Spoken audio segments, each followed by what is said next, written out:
네, 이 시편 51편은 우리가 잘 아는 내용이고요. 또 이 시편 중에 아주 유명한 시죠.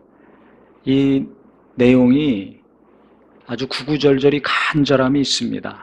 왜 그러냐면 다윗이 밧세바를 간음하고 그 남편 우리아를 살인했을 때 나단 선지자가 와서 이 다윗 왕을 책망했었습니다. 자기가 간음죄와 살인죄를 저질렀거든요. 그 이전에 하나님 뜻대로 살려고 몸부림치던 자가 하나님이 복을 주셔서 나라도 힘이 있고 태평성대를 이루었는데, 그때 밤에 잠 안 자고 거닐다가 방심해가지고 밤중에 목욕하는 밧세바를 보고 불러서 간음을 하고 그 여인을 취하려고 고의적으로 그 남편 우리아를 적진 속에 들어갔다 빨리 빠져나와라 해가지고 죽게 만들었습니다. 하나님 보실 때 얼마나 악합니까? 우리가 볼 때도 너무 악하잖아요. 그래서 나단 선지자를 통해 가지고 책망하시고 어떤 형벌을 받을지를 말씀하셨어요. 그때 다윗이 자기가 지은 죄가 어떤지 자기도 뻔히 아니까, 또 자기가 그렇게 사랑하는 하나님이 자기를 그렇게 책망하시고 고통스러워 하신다는 것을 알고 그가 하나님 앞에 회개한 내용입니다. 여기 잘 보면요, 자기가 죄를 지었다는 고백이 13번이나 나옵니다. 한 번, 두 번이 아니에요. 1절에도 보면 내 죄악을 지워주소서, 처음부터 그랬죠. 2절에 보면 나의 죄악을 말갛게 씻기시며 내 죄를 깨끗이 제하소서, 거듭거듭 용서를 구하고 있습니다. 3절에도 물은 나는 내 죄가를 아오니, 내가 무슨 잘못을 했는지 안다는 겁니다. 내 죄가 항상 내 앞에 있나이다. 자기가 범죄했던 것을 인정하는데 이걸 거듭거듭 계속 고백하고 인정하면서 용서를 구하고 있죠. 4절에도 내가 주께만 범죄하여 하면서 주의 목전에 악을 행하였습니다. 5절에도 내가 죄악 중에 출생하였으며 어머니가 죄 중에 나를 잉태하였나이다. 지금 내가 죄진 것이 아니라 이미 나는 모태에 임신했을 때부터 죄인의 몸에 죄인으로 잉태됐습니다. 이게 무슨 고백입니까? 나는 어찌할 수밖에 없는 죄인입니다. 나는 죄를 지을 수밖에 없는 자입니다. 이 고백입니다. 우리 모두가 똑같아요. 부모도 다 죄인이에요. 그 조상도 죄인이에요. 나도 죄인으로 태어났습니다. 그래서 내가 이 땅에 살면서 죄를 지을 수밖에 없는 한계가 있는 존재입니다. 이것을 깊이 깨닫는 거예요. 자기 죄에 대해서, 자기가 죄인이라는 것에 대해서 계속해서 이렇게 반복적으로 이야기하고 있습니다. 왜 그렇습니까? 우리가 반복적으로 말을 할 때는 어떨 때 계속 똑같은 얘기를 합니까? 예? 싸워보신 분들 알잖아요. 가족들끼리, 부부간에, 부모 자식 간에, 친구 간에 싸울 때는 한 말 또 하고 또 한 말 또 하고 합니다. 과거에 있었던 것도 기억해가지고 그 얘기 또 합니다. 그 왜 그러냐면 마음의 상처를 받았을 때, 마음의 고통과 아픔이 있을 때는 이게 잊혀지질 않는 거예요. 그러니까 한 얘기 또 하고 또 한 얘기 또 하고 하는 것은 그 상처가 아물지 않았기 때문에 그렇거든요. 그러니까 지금 바울이 나는 죄인입니다, 내가 죄졌습니다, 나를 용서해 주소서, 이걸 계속 반복하고 있는 것은 무엇을 의미합니까? 자기가 범죄한 행위 때문에, 내가 죄를 지었다는 것 때문에 다윗의 마음이 너무 괴롭다는 거죠. 너무 고통스러운 거야. 우리도 어떤 잘못을 해서 하나님 앞에 마음이 아플 때가 있어요. 회개합니다. 한두 번, 주님 내가 이 뻘건 짓을 했습니다, 이 시꺼먼 잘못을 저질렀습니다. 그 다음에 마음이 평안해집니까? 그렇지 않습니다. 계속 몇 시간이고 며칠이고 회개하죠. 예수님이 내가 죄를 고백하면 용서해 주신다는 걸 알지만은 마음이 괴로우면 그것을 계속 고백합니다. 용서를 구합니다. 지금 다윗도 똑같아요. 말 한마디 잘못해서 상처 줬다면 몇 번 하고 끝났겠지만 이게 극악무도한 범죄를 저질렀잖아요. 그러니까 마음이 보통 괴로운 게 아니에요. 그래서 그 다음에 계속 내 죄를 씻어주소서, 또 내 죄에서 돌이키시고 내 모든 죄악을 지워주소서, 14절에는 피 흘린 죄에서 나를 건지소서. 이렇게 반복적으로 얘기하고 있습니다. 그러면서 17절에는 뭡니까? 하나님께서 구하시는 제사는 상한 심령이라. 하나님이여 상하고 통회하는 마음을 주께서 멸시치 아니하시리라. 자기 마음이 너무 상하고 너무 괴로우니까 이 죄 때문에 괴로운 내 마음 하나님이 아실 것이다. 내가 어떤 제물로 주님께 나가서 제사를 드리는 것보다 내가 죄 때문에 이렇게 괴롭고 애통하고 숨막히는 이 감정을 주님은 받으실 것이고 용서하실 것이라는 소망과 믿음이 있습니다. 우리가요, 만약에 다윗이 간음하고 살인죄를 저지른 다음에 이런 간절한 애통한 마음을 그를 통해서 시편을 통해서 우리가 알지 못했다면 다윗을 어떻게 생각했을까요? 그가 과연 회개했을까? 의심할 수 있습니다. 그가 진실로 하나님을 믿는 사람이었을까? 의심할 수가 있어요. 아니면 아이고 그 나쁜 사람이야. 어떻게 하나님을 믿는 사람이 간음하고 살인을 저질러?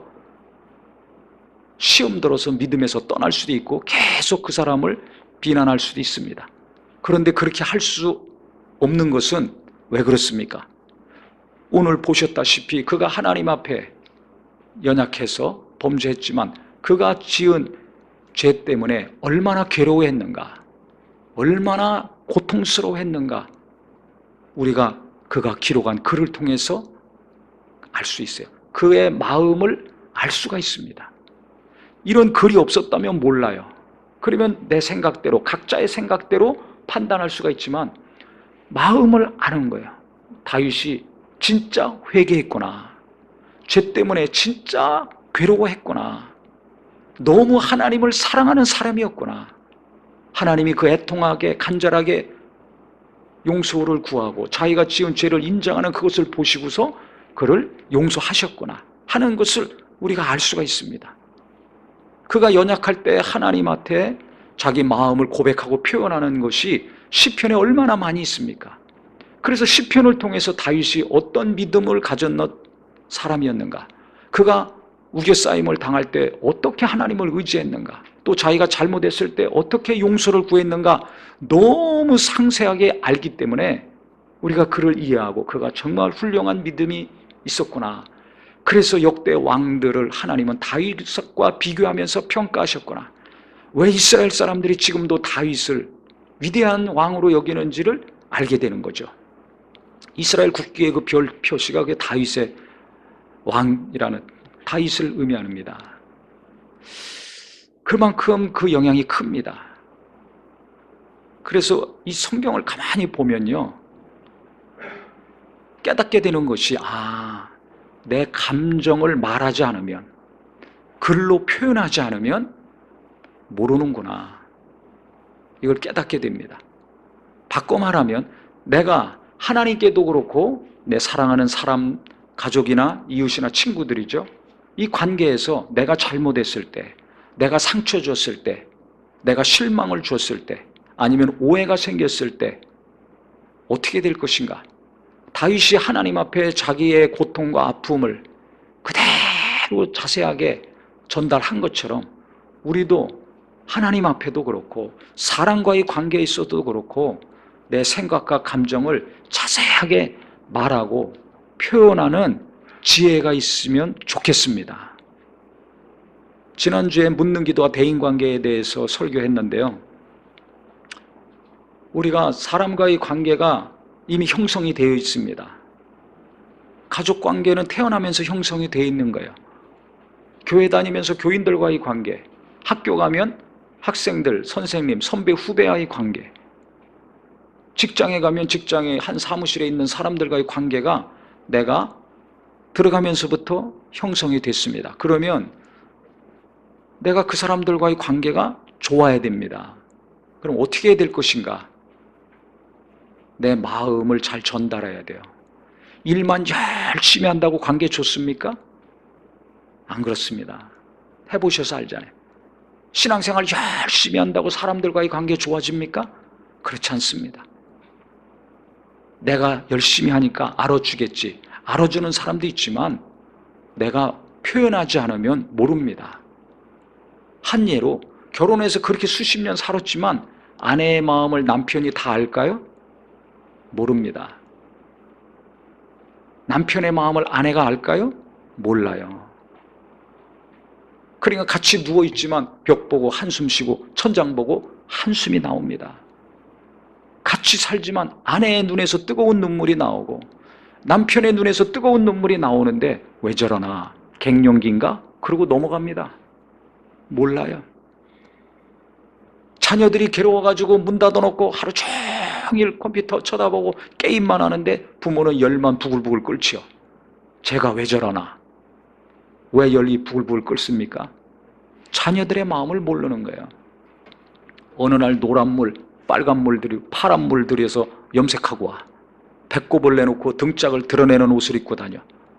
팬티인지 바지인지 치마인지 구분이 안 되는 옷을 입고 다녀. 왜 저러나? 큰일 났구나. 충격받아서 드러눕지 마시고 그 마음을 알려고 해야 됩니다. 같이 사는 가족도 마음을 모르는데요. 옆에 있는 교인, 같이 일하는 직장의 윗사람, 옆사람, 아랫사람 더 모르죠. 그러니까 맨날 스트레스 받는다고 하는 거예요. 맨날 힘들다고 하는 거예요. 그게 왜 힘듭니까? 사람들과의 관계 때문에 그래요. 관계가 뭔가 좀 불편하면 예민한 사람들은 굉장히 스트레스 많이 받습니다. 별일 없다 할지라도 그냥 가만히 있는 것 자체가 스트레스야. 숨 막혀. 심하면 공황장애라고 그러죠. 숨 못 쉬어요. 편하지 않기 때문에 그렇습니다. 그럼 편안하려면 어떻게 해야 돼요? 결혼했으면 부부간에 편안해야 되겠죠.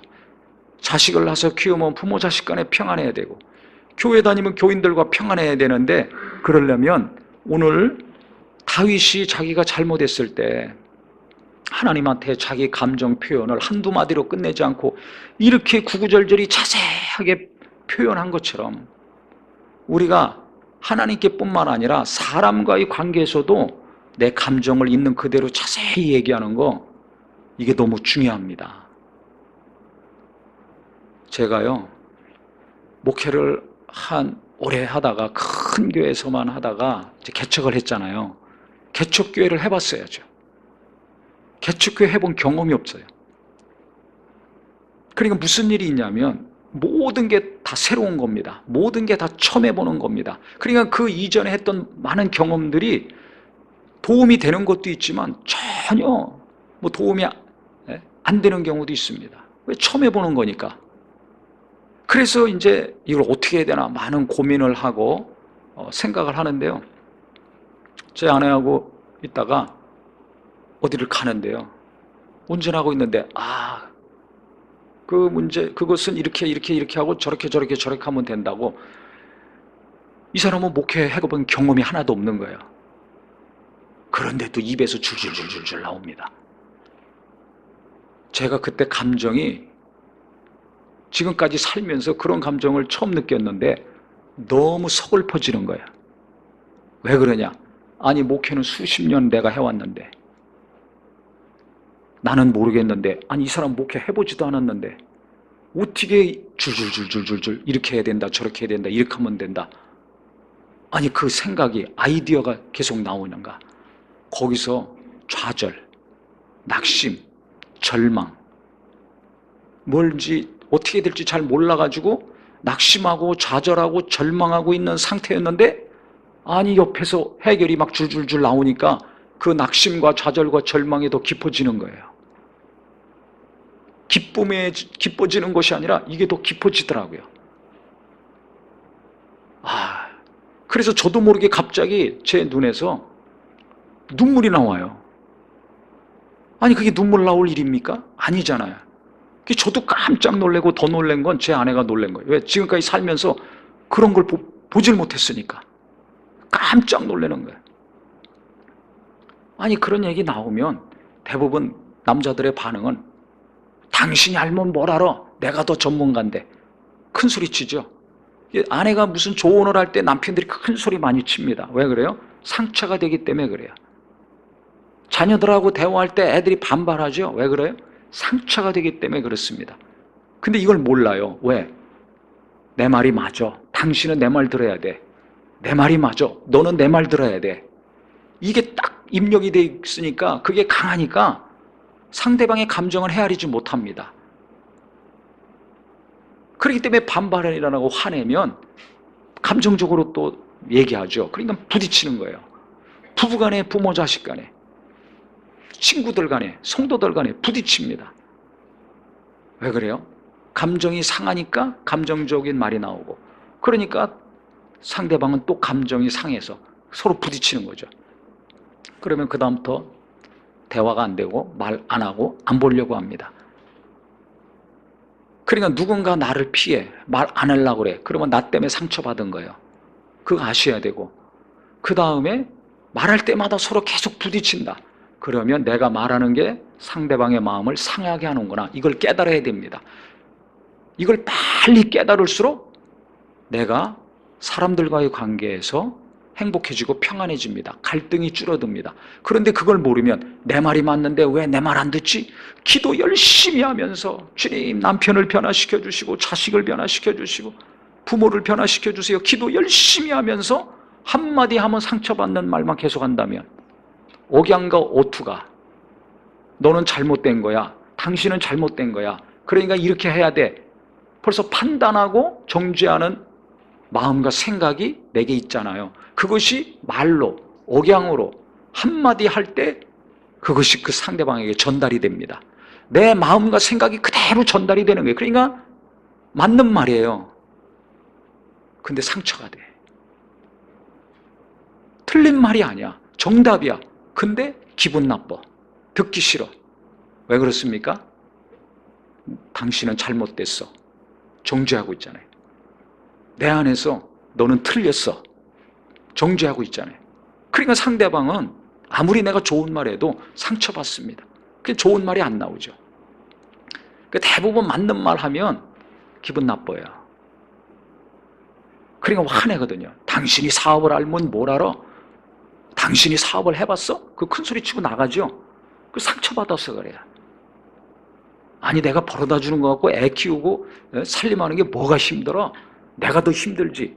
그러니까 아내들이 그냥 화가 나고 얼굴 안 보려고 그러고 그러죠. 돈 버는 게 힘들지 살림하는 게 힘드냐? 남편들은 돈 버는 게 힘들어. 내 아내는 내가 벌어다 주는 걸로 편안하게 살아. 이 생각하고 있으니까 한마디 하면 아내들이 상처받고 뒤집어집니다. 그러니까 내가 한마디 했을 때 많은 말도 안 했는데 왜 저 사람은 저렇게 반응할까? 이해할 수가 없어. 이해가 안 되죠. 그걸 빨리 깨달으셔야 됩니다. 빨리 깨달으셔야 돼요. 다윗이 왜 이렇게 구구절절히 자기 마음을 표현했는지, 또 예수님이 겟세마네 동산에서 기도하실 때 제자들에게 뭐라고 하셨습니까? 내 마음이 심히 슬프고 고민이 많으니까 나하고 같이 가서 기도하자. 자기의 슬픈 감정을 표현하셨어요. 말로. 내가 지금 너무 고민이 많다.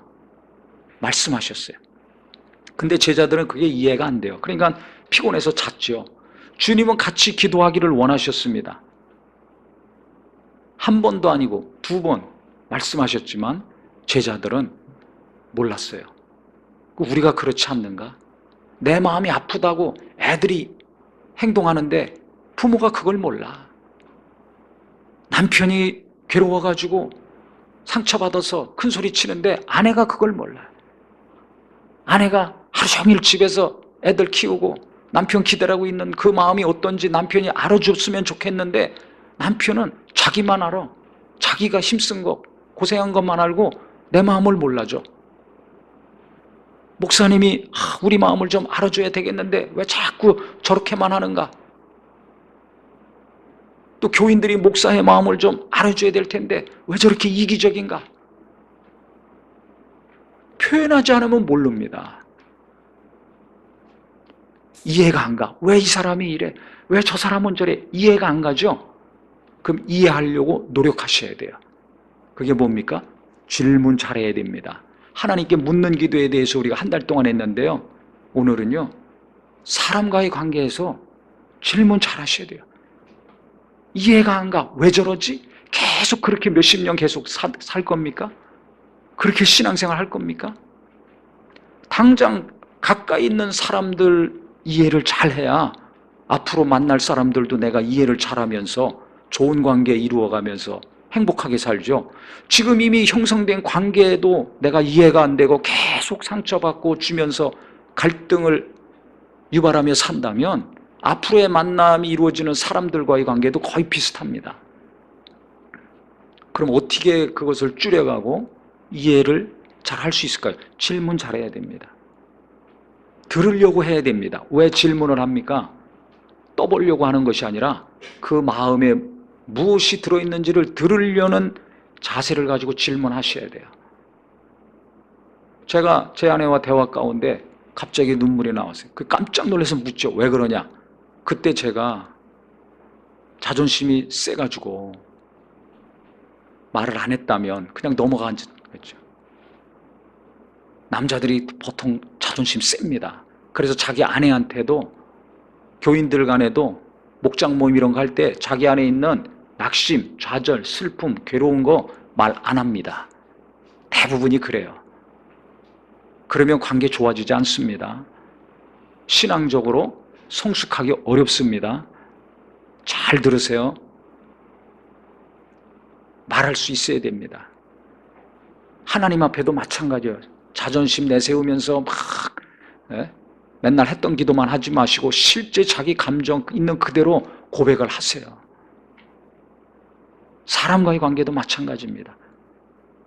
특히 좋은 관계 이루어지길 원한다면 가족 간에 이웃 간에 감정 표현을 좀 하셔야 돼요. 그래서 제가 그때 제게 어떤 감정이 있는지를 솔직하게 자세히 이야기를 했습니다. 자존심 내려놓고. 자존심 세웠다면 그거 그날 못합니다. 그랬더니 이해를 했어요. 이해를 하면 이해한 만큼 어떻게 됩니까? 더 관계가 깊어집니다. 그 다음에 1년이 지났습니다. 또 어떤 문제가 있어서 제 아내와 대화하다가 갈등이 있었어요. 근데 그렇게 살면 얼마나 답답합니까? 그래서 또 대화를 하는데 무슨 얘기 하다가 또 제게 눈물이 났어요. 지금까지 살면서 그런 적은 2번입니다.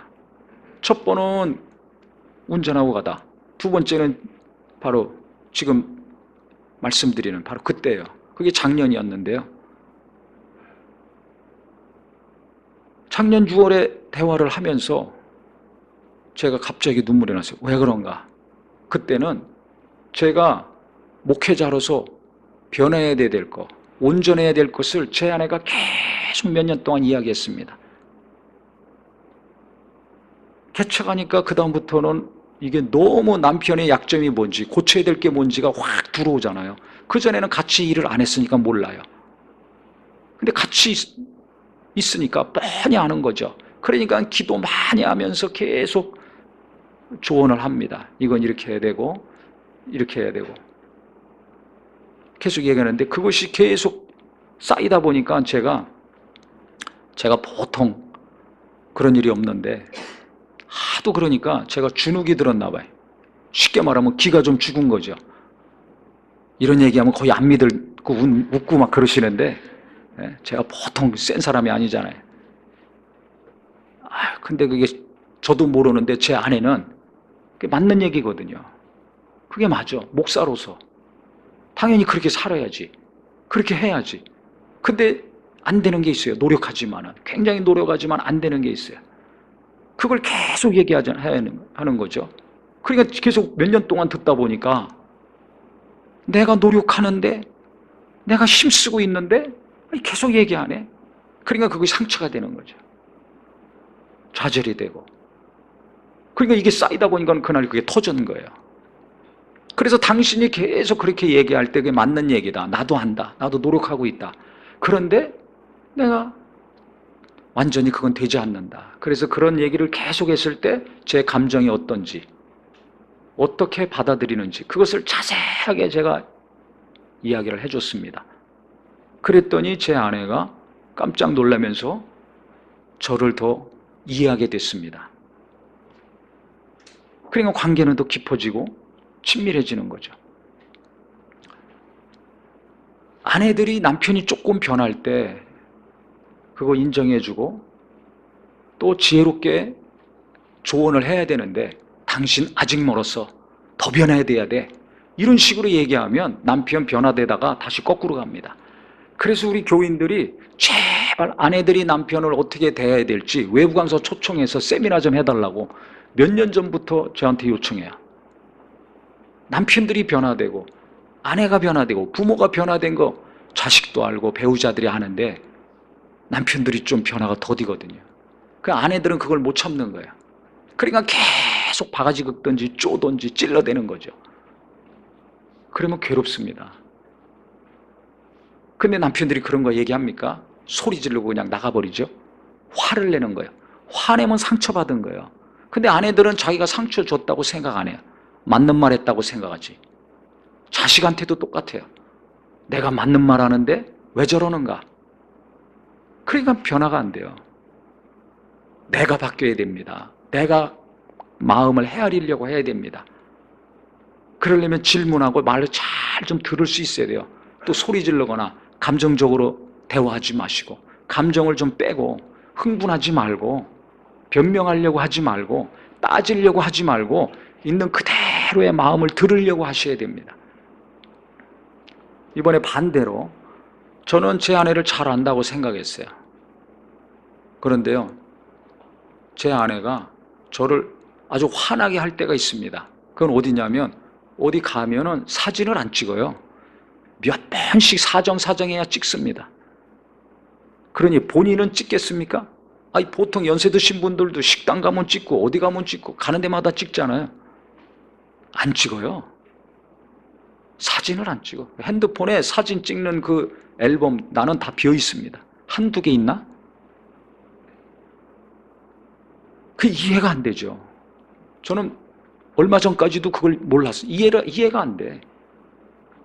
그 경치 좋은 데 가면서 같이 찍자 그러면 싫다 그러니까 얼마나 마음이 불편합니까?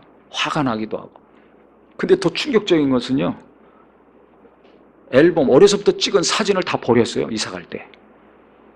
넥타이도 버리고 책도 버리고 세 가지를 다 버렸어요. 그거 안 할 건데 안 볼 건데 그 짐이 되니까 이사 다니기 힘드니까 저한테 얘기하면 못 버리게 할 게 뻔하니까 임의로 그냥 다 버려버린 거예요. 그러니까 그것만 생각하면 1년에 한두 번씩 막 얼마나 화가 나는지 몰라요. 애들도 아니 다른 건 모르지만 사진을 버리면 어떡하냐, 그 추억인데. 그래서 제가 한 2, 3년 동안은요 그 사진 버린 것 때문에 1년에 한 두세 번씩은 막 화가 나가지고 참지를 못했습니다. 그런데 제가 2달 전인가 제 아내가 대화하는데 제가 질문했습니다. 뭘 했다고요? 질문을 잘해야 됩니다. 들으려는 자세로 질문해야 됩니다. 당신은 트라우마가 뭔가, 지금까지 살면서 트라우마가 뭐가 있습니까? 물었습니다. 그랬더니 그 어려서 어머니가 암으로 돌아가셨거든요.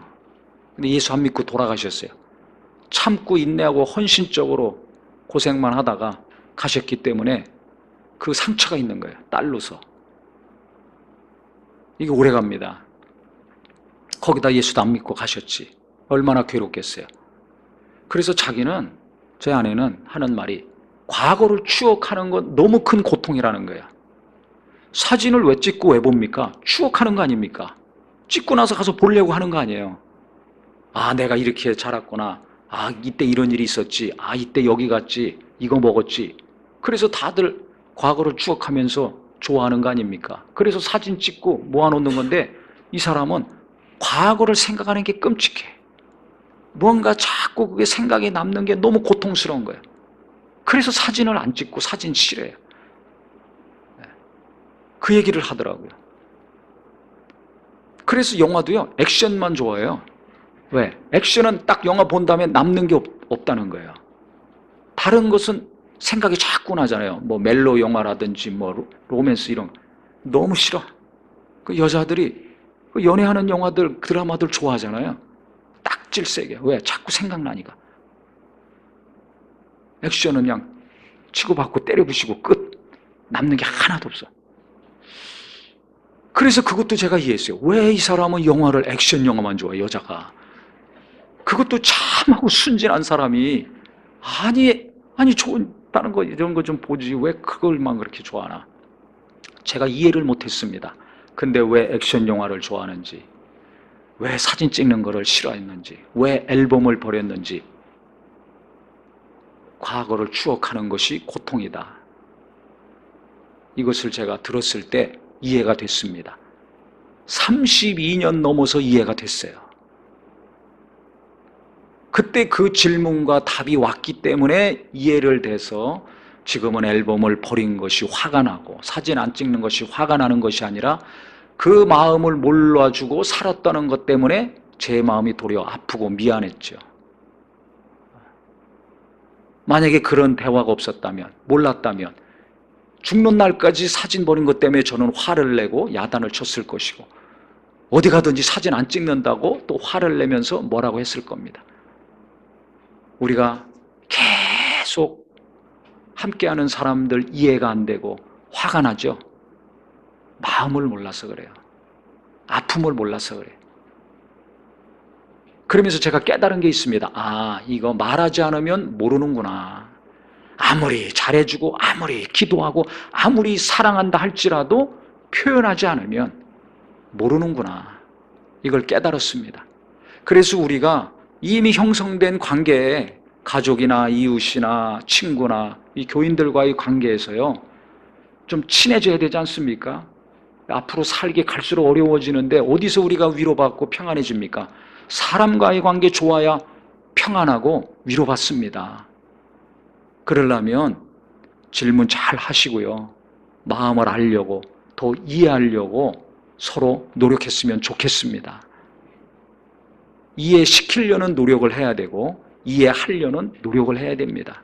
그래서 좋은 질문들 하시고 말할 때 말 끊고 또 자기 주장이나 자기 감정 표현하지 마시고 있는 그대로 들으시고 또 내 감정, 그때 내가 왜 그렇게 행동했는지 그 내 안의 세밀한 감정들을 또 상대방한테 잘 이야기하고 한다면 굉장히 친해집니다.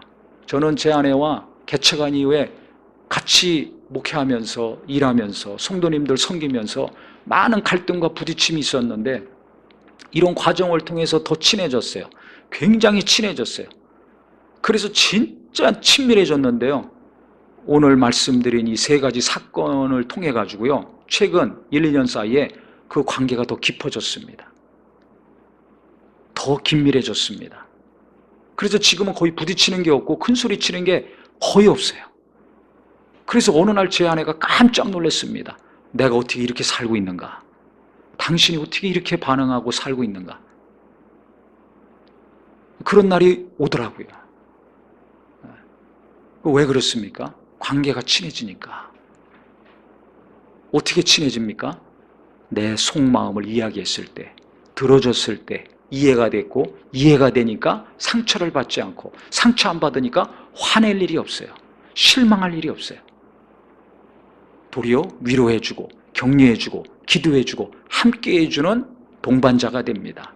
그와 같은 가족이요 성도요 이웃들이 되기를 예수님의 이름으로 축원합니다. 기도하겠습니다.